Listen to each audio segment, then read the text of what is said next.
Ghosts of the Tay Bridge.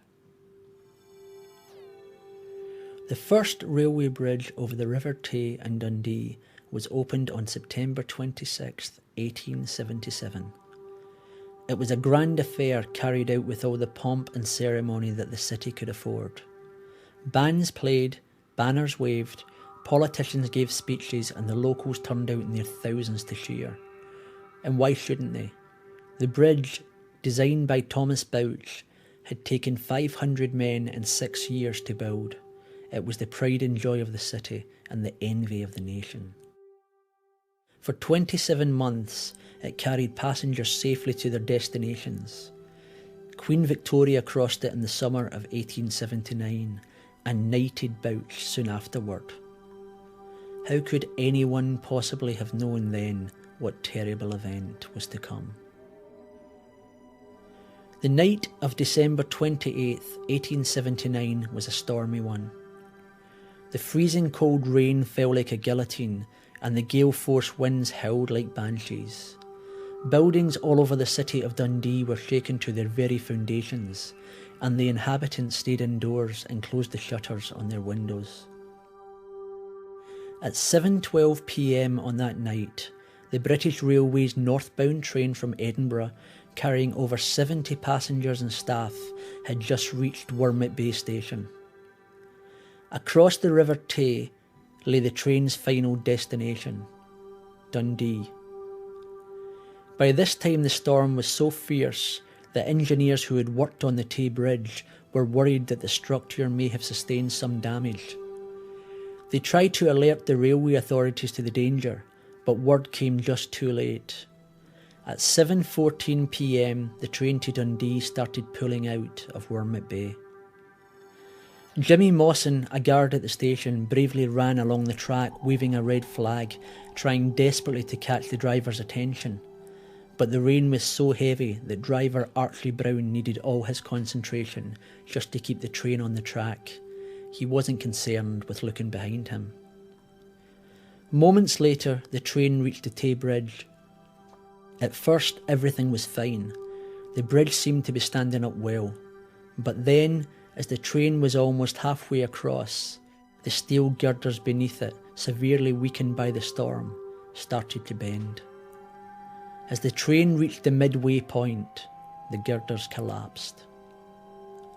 In the driver's cabin, Archie Brown slammed on the brakes.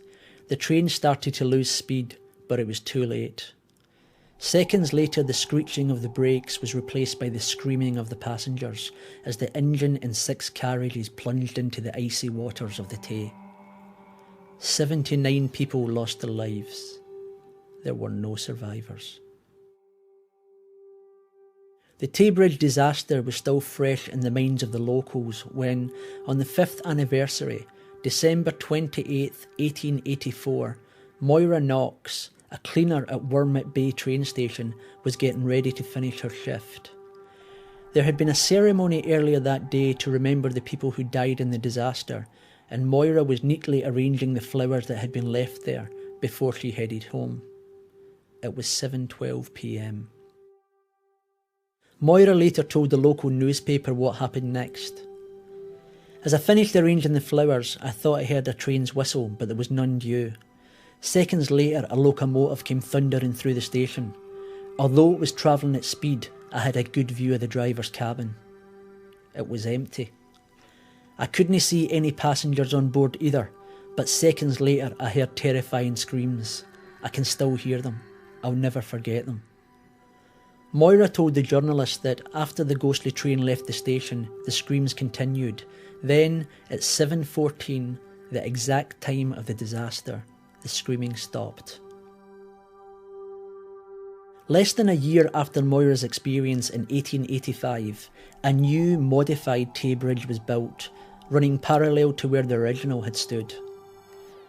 The bridge was barely open 2 months when passengers started relating tales of strange happenings on board the trains crossing the bridge.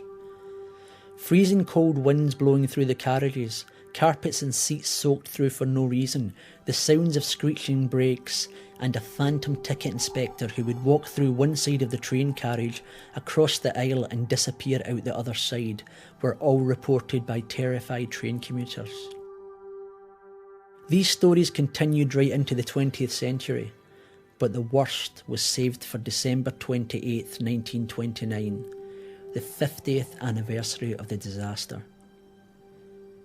Staff working on the trains were well aware of the ghostly happenings that still took place, but nothing could prepare them for what was about to happen.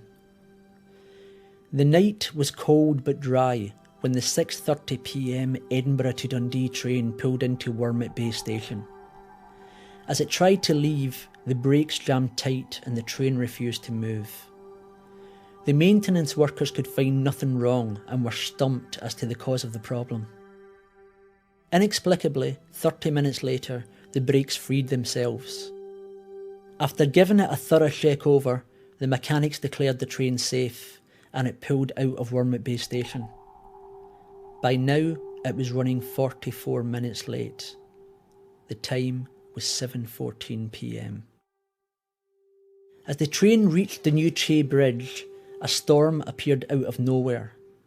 Wind and rain battered the carriages, and as the passengers and staff stared out of the windows, their confusion quickly turned to terror. Through the heavy rain, they saw the original Tay Bridge, which had collapsed 50 years earlier, start to appear. Moving along the bridge at speed was an old train. As the terrified travellers watched in horror, the Tay Bridge disaster of 1879 was reenacted right before their eyes. They saw the train start its crossing, the bridge buckle under the weight, the brakes of the old steam engine belch smoke as it tried vainly to stop, and finally, they heard the unearthly screams of the doomed passengers as the train plunged into the deep waters of the Tay.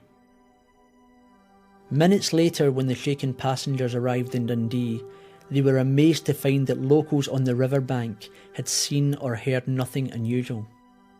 Also, no storms had been reported anywhere in the area. The railway company, fearing it would affect their business, spent a great deal of money hushing the story up. They even threatened to cancel their lucrative advertising contracts with any newspaper who printed it. But 10 years later, 52 passengers and staff published their accounts of that night in the book Ghost Train. At last, after a decade of silence, their story could be told.